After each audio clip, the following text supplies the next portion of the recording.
Hi hello வணக்கம், welcome to home sweet home Bala channel. இன்றைக்கி நம்ம சேனலில் பார்க்க போகிற ரெசிபி என்னென்னா, நங்கநல்லூர் ஆஞ்சநேயர் கோயிலில் கொடுக்குற எள்ளு சாதம் மாதிரி எப்படி பண்ணுறதுன்னு இன்றைக்கி பார்க்க போகிறோங்க. அதுக்கு இன்றைக்கி நான் தேவையான பொருட்கள்லாம் எடுத்து வச்சுருக்கேங்க. கேஸ் ஸ்டவ்வில் ஒரு கடாயை வச்சுக்கோங்க. அதில் நான் ஒரு ஸ்பூன் எண்ணெய் சேர்த்துக்கிறேங்க. அதில் 2 டேபிள் ஸ்பூன் உளுந்து கடலைப்பருப்பு சேர்த்துக்கோங்க.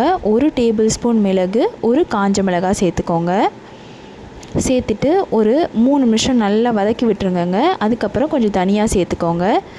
இப்போ நல்லா கலர்லாம் மாறும் போது, கடலைப்பருப்பும் உளுந்தும் கலர் மாறும் போது ஒரு 5 ஸ்பூன் வெள்ளை எள்ளும் கருப்பு எள்ளும் சேர்த்து நான் எடுத்து வச்சுருக்கேங்க. அதையும் சேர்த்து நல்லா கலந்து விட்டுட்டு இந்த மாதிரி க்ளோஸ் பண்ணி 1 மினிட் வச்சுட்டு அதுக்கப்புறம் திரும்ப க்ளோஸ் பண்ணி வச்சுருங்க. எள்ளுலாம் நல்லா வெடிக்கட்டுங்க.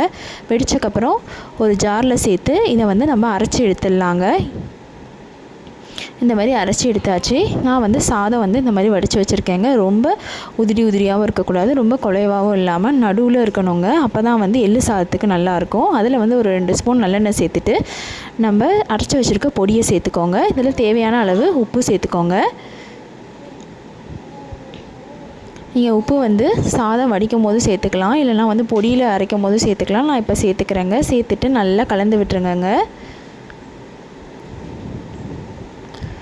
நல்லா கலந்து விட்டுட்டு இப்போ நம்ம கலந்தக்கப்புறம் சாதத்தை தாளிச்சிடலாங்க.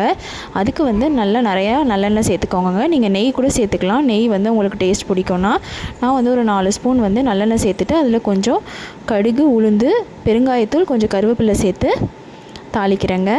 இதை நம்ம அதில் சேர்த்துடலாம். சேர்த்துட்டு நல்லா கலந்து விட்டுக்கோங்க. அவ்வளோதாங்க, நம்ம டேஸ்ட்டான எள்ளூதுரை இப்போ சூப்பராக ரெடி ஆகிடுச்சு. இதை நீங்களும் உங்கள் வீட்டில் ட்ரை பண்ணி பாருங்கள்.